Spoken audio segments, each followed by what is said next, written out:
কম বেশি তো সবাই ভাত রান্না করে থাকেন। তো আজকে হচ্ছে প্রেশার কুকারে কিভাবে ঝরঝরে ভাত রান্না করা যায় সেটাই হচ্ছে টিপস সহকারে দেখাবো।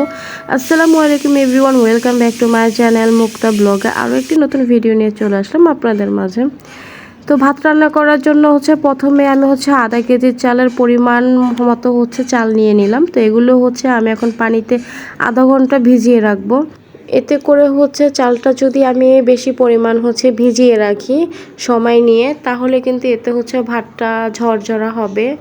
তো তারপর হচ্ছে আমি এখন চালগুলো হচ্ছে আমি পরিষ্কার করে নিচ্ছি।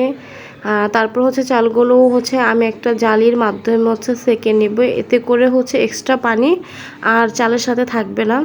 এতে করে হচ্ছে ভাতটাও কিন্তু পারফেক্ট হবে। আর পানির ক্ষেত্রে হচ্ছে পানিটা ঠিকঠাক মাপ মতন দিতে হবে।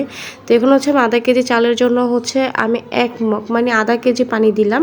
আরেক মগের হচ্ছে আমি 4 ভাগের 3 ভাগ পানি দিলাম, মানে 1 ভাগ কম দিলাম। তো এখানে হচ্ছে মানে 1 কেজি থেকে অল্প পরিমাণ পানি হচ্ছে আমি কম দিলাম। তারপর হচ্ছে এখানে ঝরানো চালগুলো ছিল সেগুলো হচ্ছে দিয়ে দিলাম। আর পরিমাণ মতন হচ্ছে সয়াবিন তেল দিলাম। সয়াবিন তেলের কারণে হচ্ছে চালগুলো মানে ভাতগুলো হচ্ছে একটার সাথে আরেকটা গায়ে লাগবে না, সে কারণে। তারপর হচ্ছে আমি চুলায় দিয়ে দিলাম।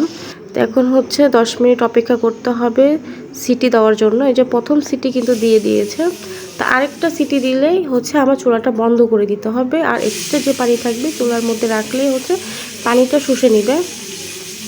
তো 2টা সিটি দেওয়ার শেষে হচ্ছে আমি চুলাটা অফ করে দিলাম। তারপর হচ্ছে কিছুক্ষণ চুলার মধ্যে রাখার পরে হচ্ছে 2 থেকে 3 মিনিট পরে হচ্ছে আমি এখানে নামিয়ে নিলাম। তারপর হচ্ছে একটা চামচের সাহায্যে হচ্ছে আমি ভিতরের যে বাষ্পগুলো আছে সেগুলো হচ্ছে আমি এখন বের করে তারপর হচ্ছে আমি ঢাকনাটা খুলে নিলাম। তো এখন হচ্ছে এই তো আপনাদেরকে দেখাচ্ছি যে কীরকম হয়েছে ভাতগুলো। দেখেন কি সুন্দর ঝরঝরা হয়েছে, একটার সাথে কিন্তু আরেকটা লাগে না। এই নিয়মে যদি ভাত রান্না করেন একদম পারফেক্ট হবে। দেখেন কি সুন্দর ভাত ঝরঝরা হয়ে গেছে, একটার গায়ে আরেকটা লাগছে না। আর খেতেও কিন্তু অনেক মজা। আর বিশেষ করে এই ভাতটা কিন্তু অনেক শরীরের জন্য পুষ্টিকর খাবার। তো আজকের মতন ভিডিও এই পর্যন্ত। আল্লাহ হাফেজ, ভালো থাকবেন।